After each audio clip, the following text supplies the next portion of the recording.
आज के अखबारों के हेडलाइनों में लिखा हुआ है कि केदारनाथ में 16 लाख यात्रियों के आने से एक नया रिकॉर्ड बन गया है।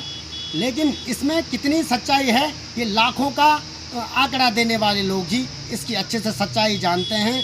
जबकि कुछ सालों से जब ये रिकॉर्ड तोड़ यात्री केदारनाथ में सरकार बता रही आ रहे हैं, लेकिन तब से ही केदार घाटी की आर्थिक स्थिति बिल्कुल डमाडोल है। ये समझ में नहीं आ रहा है कि हर साल यात्री बढ़ रहा है लेकिन लोगों की आर्थिकी घट रही है।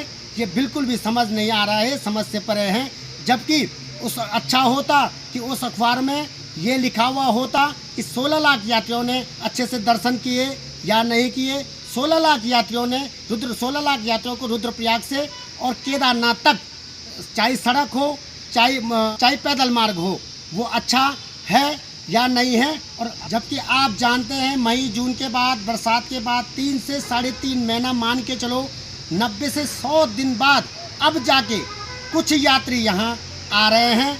लेकिन आज यहाँ पे लाइट की इतनी बड़ी समस्या है कि यात्री, आप ये नहीं जानते हैं कि यात्री का मोबाइल भी सही से चार्ज नहीं हो रहा है। यात्री अगर किसी का कमरा ले रहा है तो सुबह उठ कर के गर्म पानी से, गीजर के गर्म पानी से नहीं नहा सकता है, क्योंकि लाइट की केदार घाटी में कई दिनों से लाइट गुल है। लेकिन कोई भी शुद्ध लेने के लिए तैयार नहीं है। जबकि आप जानते हैं केदार घाटी में राज्य मंत्री, केदार घाटी में विधायक और बड़े बड़े अधिकारी बैठे हुए हैं।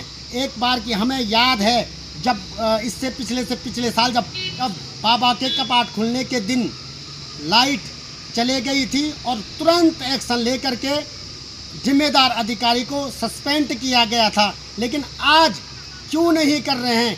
इतनी लाइट जाने के बाद बिजली विभाग के एक भी जिम्मेदार अधिकारी को आपने सस्पेंड किया, तो आप बताइए।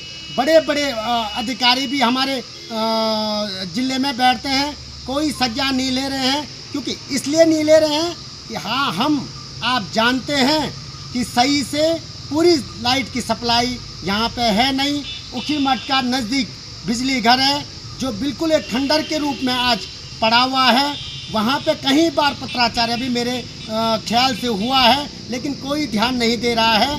सारे जो बिजली घर हैं वो बिल्कुल खंडर पड़े हुए हैं, उन पर ध्यान देने वाला बिल्कुल भी नहीं है। और आज जब कमरे लग रहे हैं तो सुबह में यात्री अपना पैसा वापस मांग रहा है। क्योंकि आप जानते हैं केदारनाथ में आजकल लगातार बर्फबारी हो रही है। उस बीच उन लोगों ने टेंट लगाया हुआ है, जिन्होंने सरकार को टेंट लगाने के लिए कम से कम 20,000 रुपये एक टेंट का दे रखा है। उसमें जब लाइट नहीं रहेगी कितनी असुविधाएं यात्री को होगी कि यात्री उसमें ठहरेगा क्या? 20,000 लेने वाले अधिकारी या शासन प्रशासन ये जानता है कि जिन बेरोजगार युवाओं से आपने एक टेंट के 20,000 रुपये लिए, क्या वो टेंट में उसकी लाइट की सुविधा है? क्या उस टेंट में पानी की सुविधा है? क्या यात्री वहाँ रुक रहा है? अब वो बेचारा उस 20,000 को कहाँ से देगा, कहाँ से दिया होगा, वही जाने। कुछ सालों से केदार घाटी के साथ सौतेला व्यवहार ये सरकार क्यों कर रही है, ये बिल्कुल समझ से परे है।